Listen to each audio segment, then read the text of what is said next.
for the Guillermo Foundation is Kathy Santiago.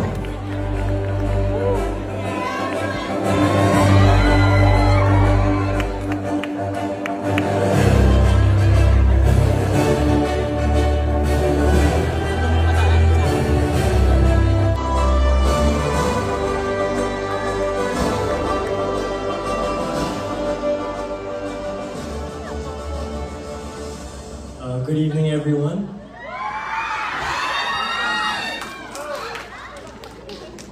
Medyo kinakabahan ako ng konti, pero sige lang. Firstly, I would like to thank the Guillermo Foundation for recognizing me for this award.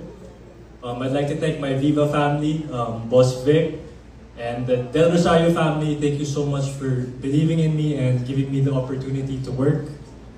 And of course, to my family, my mom and my dad, thank you so much for not only guiding me, but being an inspiration in my life and my sisters as well.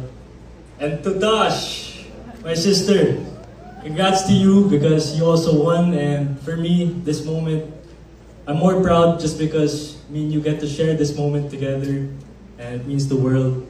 And lastly, to everyone here tonight, I just want you guys to know that I look up to all of you, all the stars that are in this room. It means the world that we get to share this moment together, and I get to carry this experience with me for the rest of my life. So thank you so much again for this award, and yun lang. I love you all. And also I want to dedicate this award more importantly to my family. They're my everything, they're my rock. To my caring mother, my father is my best friend, and of course my day one Andres. To be here with you tonight is really something special to me, of course.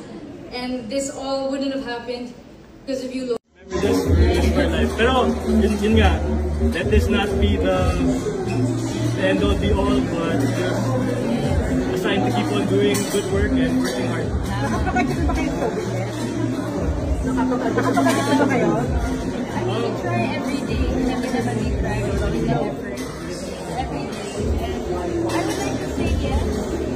Working po, pero malayo pa rin ang journey po namin.